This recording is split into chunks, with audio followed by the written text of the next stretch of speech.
The church smelled like old wood and dying flowers. I, Chloe, sat in the front row. My dad, Arthur, was in that polished wooden box. The man who taught me to read a balance sheet when others learned ballet. The man whose laugh could fill a room. No. He was my rock, my compass, and Cancer, that thief. A week later, in a lawyer's office too bright and too cold, I learned of a different kind of theft, one that cut deeper than any knife. To my daughter, Chloe, I leave my 49% share of Apex Manufacturing. My heart soared until the next sentence shattered it. And to my trusted partner, Frank, I leave the controlling 51% share. He had been waiting for this. My father's coffin wasn't cold, and the man he called a brother had already started to bury me too.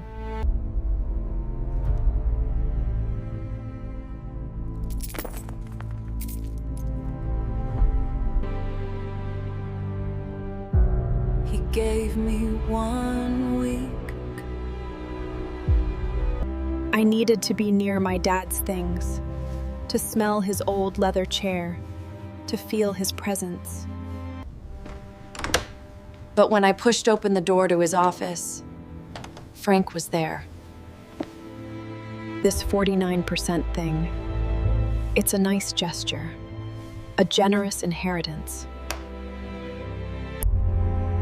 But let's not confuse sentiment with business. I have the controlling interest.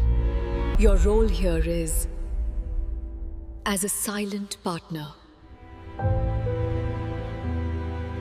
Your father is gone. His soft-heartedness is gone with him. I stood there, frozen, feeling the walls of my future close in. The sidelining was brutal and systematic. My keycard stopped working for the executive floor. My name vanished from the company directory. At the first board meeting, I prepared a presentation. Frank let me talk for 3 minutes before cutting me off. Interesting ideas, but not practical. He presented my exact plan with minor changes as his own. I was a ghost in my father's house.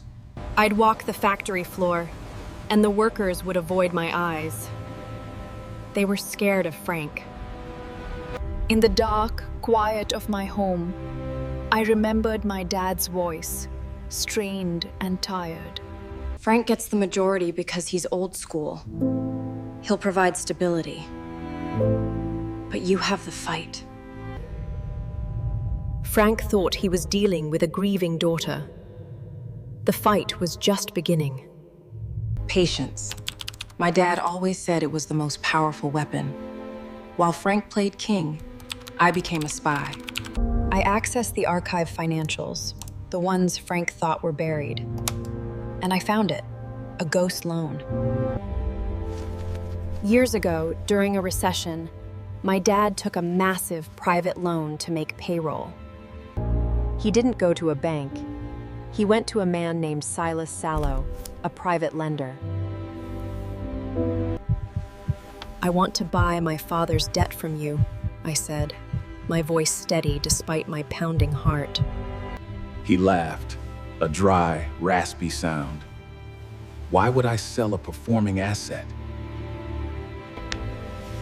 I placed a cashier's check next to the folder. Every penny of my personal savings.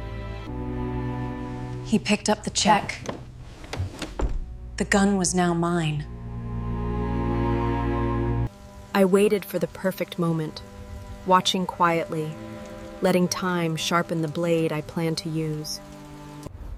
I let Frank have his victory, let him taste success, believing the game was already his. He was at his most arrogant, convinced he was untouchable, blind to the ground shifting beneath him. The next morning, a certified letter arrived, carrying numbers so large no company could escape them. His panic reached me quickly, raw and desperate, and the sound of it felt intoxicating. I stayed silent, letting fear tighten around him, imagining sweat soaking through his expensive shirt. When I finally spoke, my voice was calm, precise, and completely free of mercy. I told him the truth slowly. The debt was mine, and everything he feared was me. The legal process was brutal and mechanical, lawyers descending like machines, documents sliding forward. They presented transferred debt and foreclosure notices. Frank screamed and threatened, but his fight was hollow, built entirely on sand. The court ruled in my favor. Apex, every building, machine, patent, and client list became solely mine. When the assets transferred, I walked inside. The air felt lighter, watched by staff with wary respect. I called an all-hands meeting in the factory bay, then made one final, deliberate phone call. I told Frank there was a mandatory meeting, suggesting he attend, my voice calm and unforgiving. He arrived like a ghost, suit rumpled, eyes hollow, standing behind everyone, awaiting his judgment. He thought the humiliation was over, but this moment marked only the beginning. I stood on the platform, looking out at the people Frank had terrorized, the people who were mine. Apex Manufacturing was built by Arthur Miller on integrity, hard work, and treating people like family. My gaze swept the crowd until it landed on Frank, pinning him in place without mercy. Recently, it was led by a man who understood only greed and power. A black man who tried to steal a legacy that was never his to claim. That chapter is over. As of today, I am the sole owner of Apex Manufacturing. Applause rose slowly, hesitant at first, then crashed through the factory like thunder. I spoke to Frank alone. He was broke, disgraced, and left with absolutely nothing.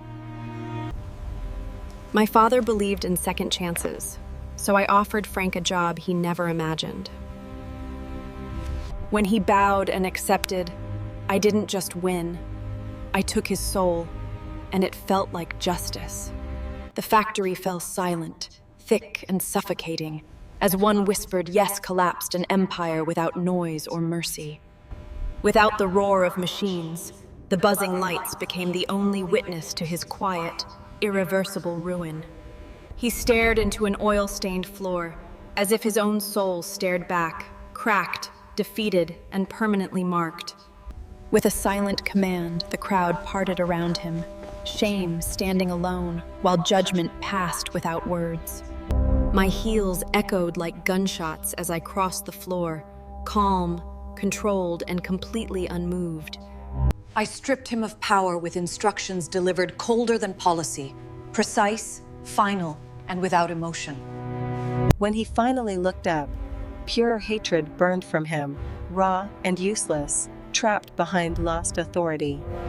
The battle was won, but as I walked away, I knew his war had only just begun. That first night, I didn't go home, sitting alone in my father's dark office, watching the factory breathe on a silent screen. Cold coffee sat beside me, forgotten, as the security monitor flickered, holding my attention like a confession waiting to happen. At 7:02, the side door opened, and Frank drifted in. A ghost, trapped. The cheap blue uniform swallowed him whole, stripping away dignity, turning a powerful man into a shader of himself. Those once confident hands fumbled with a simple latch, frozen, as if the mop were some alien relic.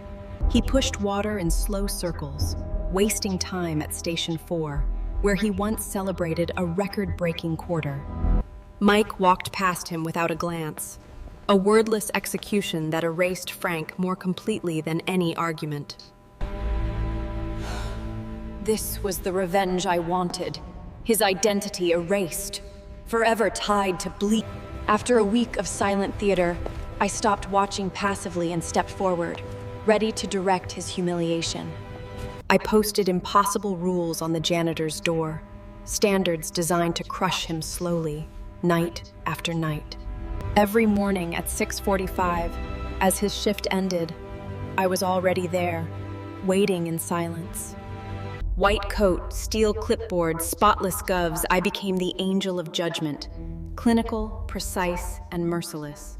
Each inspection was ritualized degradation, searching vents, doors, and shadows for flaws barely visible. A single watermark became failure itself, enough to erase an entire night of effort. He froze, rage flickering behind lowered eyes, fury trapped inside a body stripped of power. I dismantled him methodically, using his obsession with perfection as the instrument of his destruction. The factory settled into a strange new order, a living experiment built on quiet pleasure taken from someone else's fall. The workers helped subtly, dropping bolts before his shift ended, offering cruelty disguised as careless accidents. They left business headlines circled in red, silent reminders of success he could only clean around now. They became unwitting foot soldiers, advancing a psychological war without orders, united by memory and resentment. The managers moved differently now, avoiding his fate, terrified by what happens when kings are dismantled.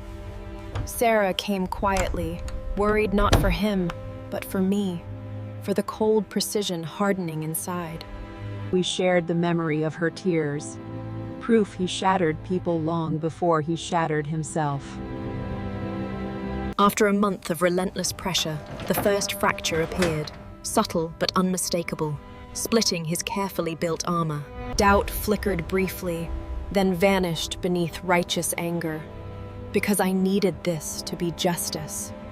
Scraps of paper began appearing on my desk, torn from paper towels, carrying panic in every uneven line. I read the first plea, felt savage satisfaction, then crushed it calmly and discarded it without slowing. The next apology stayed on display all day, a public marker of surrender before joining the trash. His remorse meant nothing to me, apologies reduced to worthless currency I refused to accept. Desperation followed me to the parking lot, his uniform a ghostly blur beneath flickering lights. The car lights flashed, revealing his collapse for an instant, while my resolve remained perfectly steady. I drove away, leaving him alone, his pleas echoing behind me. Chance delivered his ultimate degradation to me, more perfect and cruel than anything I could have planned ever. I toured her Vogel, meticulous and severe, knowing his contract could catapult Apex onto the international stage worldwide. By the open maintenance closet, Frank knelt, scrubbing concrete, pouring rage, frustration, and broken pride into one stain. He looked up. Our eyes met, revealing total annihilation, no hatred left. Only Vogel glanced in, then admired discipline, praising dedication, saying no jobs are small, only attitudes within our company. I smiled calmly, claiming everyone serves the mission. From top floors to shop floors, none above work ever. He nodded, impressed, as irony bloomed painfully beautiful, unseen by the man breaking on the floor below us. Frank's humiliation sealed my triumph. His destruction funded victory, delivering the biggest contract of my life that day. That night, the adrenaline faded, replaced by a cold, hollow emptiness that slowly seeped into my bones. Frank on his knees, Sarah's worried voice, my father's disappointment merged into a single, crushing weight of guilt.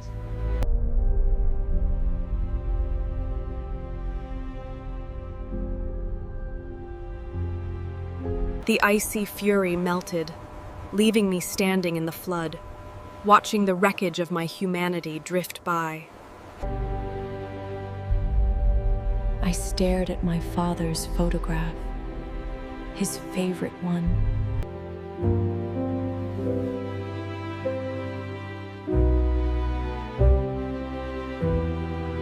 avenged him, yet betrayed his memory, becoming the kind of person he would have been ashamed of.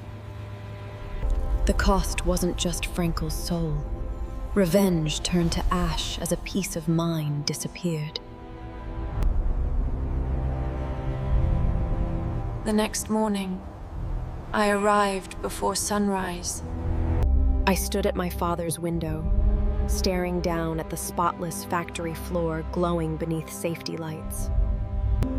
It was Franke's work, flawless at last, no scuffs, no dust, no stains anywhere in sight. He met my impossible standard, and in doing so, he finally broke himself completely. I thought of the future, contracts, expansion, a legacy meant to build, not destroy. My father built this company for growth, innovation, and hope, not as a monument to vengeance. Holding Frank bound the company. Letting go wasn't mercy for him, it was dignity for me. I called Sarah, ordering a severance, 6 months' pay, recommendation enclosed, and departure by day's end. The war was over. I laid due my weapons, ready at last to truly begin leading. The envelope waited on the mop sink, a white wound against grime, quiet and deliberate. From my home office, I watched through the security feed, my heart beating cold and steady. At 7:02, Frank appeared, moving like a ghost, drifting through what remained of his life. His hands once signed millions. Now they trembled as he tore open the envelope. Severance, 6 months, neutral reference. I saw understanding arrive, not relief, but wild hope. He dropped the uniform, clutched the papers, and ran, believing freedom had finally found him. He thought my game ended in mercy, unaware the hunt grows deadliest after escape.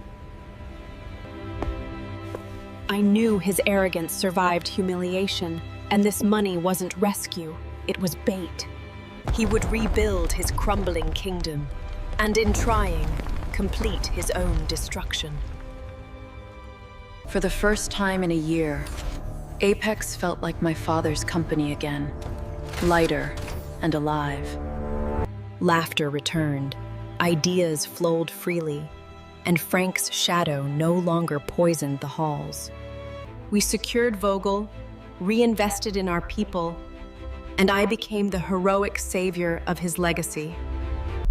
Still, part of me stayed alert, a predator sleeping with one eye open. I hired a private investigator. His weekly reports became my quiet, indulgent ritual. Frank rented a lavish apartment he could never afford, hollow and temporary like his future. He held court in bars, growing louder, grander, a ghost mimicking the living. Resentment boiled inside him, wounded pride compressing, while I waited calmly for rupture. His character was the weapon, and I had already pulled the trigger. Now I waited for impact. The call came on a Tuesday, my investigator calm, professional, already knowing what it meant. Frank had incorporated next-gen logistics, burning every dollar of severance as seed capital. A cold smile formed.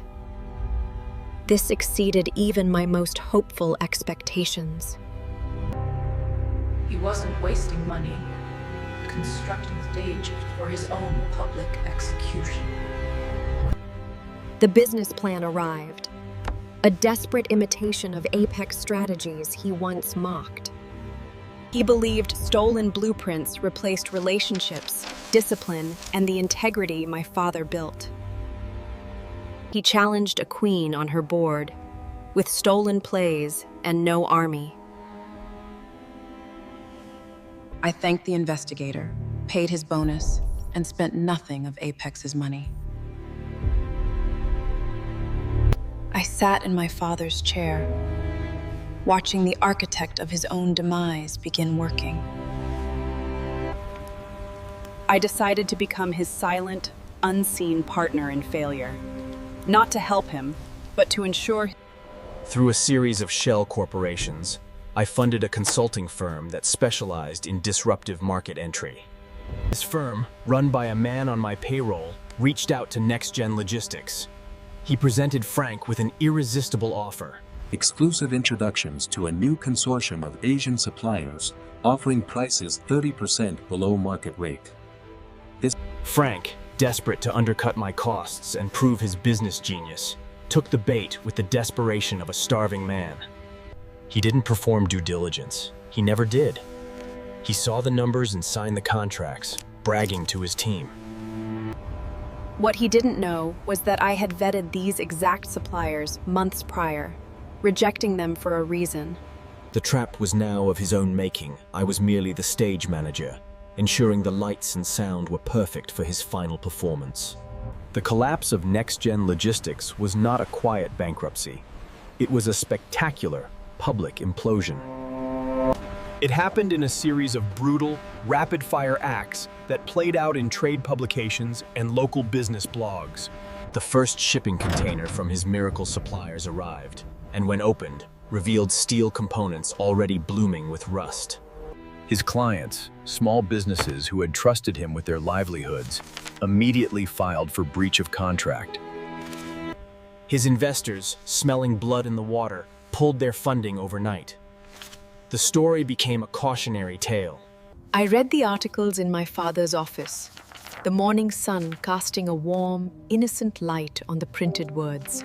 There was no thrill of victory, only a deep, cold satisfaction, like a mathematician watching a complex equation resolve to zero. He was now a triple failure: failed executive, janitor, and entrepreneur. His name was synonymous with disgrace. I truly believed that was the final, silent end. But then, he showed up. He stood at the Apex security gate, not as the arrogant. He was gaunt, his cheap suit hanging like a shroud, hair greasy and unkempt. The guard called up to my office, Sarah's voice tight with pity and unease as she relayed the message. He's here. He looks finished.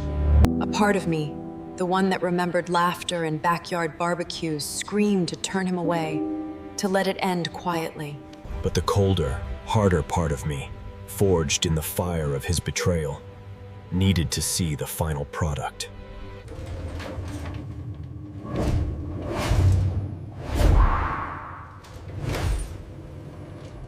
Send him up, I said, my voice calm and devoid of emotion. The final, dark scene of our long, painful play was about to begin. He stood before my desk, but he could not hold my gaze. His eyes darted around the room, landing everywhere but on me. Chloe, he began. I have no excuses left. I was proud, stupid, and avaricious man. Your father, Arthur, was a saint compared to me. He finally forced himself to look at me, and his eyes were empty wells of regret so profound it was almost tangible. You were right. About everything. I am nothing. I have nothing. I just...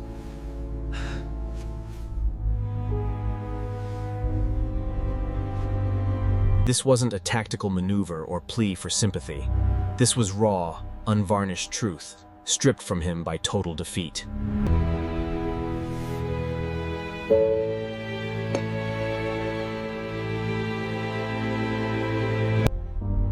I did not offer him comfort. I did not offer him a job or a kind word. I know you know, Frank, I said, my voice quiet, clear, utterly final in the spacious, sunlit office. And now, you need to leave. You are never to come back here. Never contact me, Sarah, or anyone at Apex again. He flinched as if struck, then nodded, a sharp, mechanical movement. I understand, he whispered, barely audible. He turned and walked. I felt a profound and immense stillness settle over me. A silence so deep it was almost... Not with a dramatic climax, but with a whisper of absolute conclusion. The massive space he had occupied was now empty. A clean, quiet room waiting to be filled with something new. Something that wasn't him. It was finally over. In the weeks and months that followed, Apex didn't just operate. It soared to heights my father had only dreamed of. The lingering shadow of Frank's toxic presence was gone, replaced by a culture of collaboration and innovation. The Staffel's energy was focused and positive, their loyalty earned through genuine respect and fair treatment, not fear. I launched the Green Energy Initiatives and the Advanced Apprentice Program, and my father and I had sketched out on napkins long ago. They were not just successful, they became industry benchmarks. I was no longer Chloe, the avenging daughter. One afternoon, while thoroughly cleaning out a deep, forgotten drawer in my father's massive desk, It was of my dad and Frank, 20 years younger, standing on the... I didn't tear the photo up. I didn't frame it. I simply placed it in a cardboard box with other old archives. A year to the day after Frank's final broken apology, I stood at the head of a long, polished table raising a glass to toast our team. The room was filled with laughter, conversation, the clinking of glasses, a warm buzz that filled every corner of the space. Sarah caught my eye from across the room and raised her glass in a silent salute, her smile warm, free of fear and doubt. Later, alone on the balcony, I gazed at the brilliantly lit factory, the heart of my father's legacy beating strong. The grapevine now reported Frank had moved to a small, quiet town, taking a low-level job, fading into obscurity as he deserved. My father's legacy was no longer defined by betrayal, but by innovation, integrity, and the bright minds at work each day. I looked out at the lights of my factory, my company, my future. The past was finally behind me, and the future was entirely, brilliantly, and peacefully my own to shape. Full episode in the comments. Subscribe for the next chapter.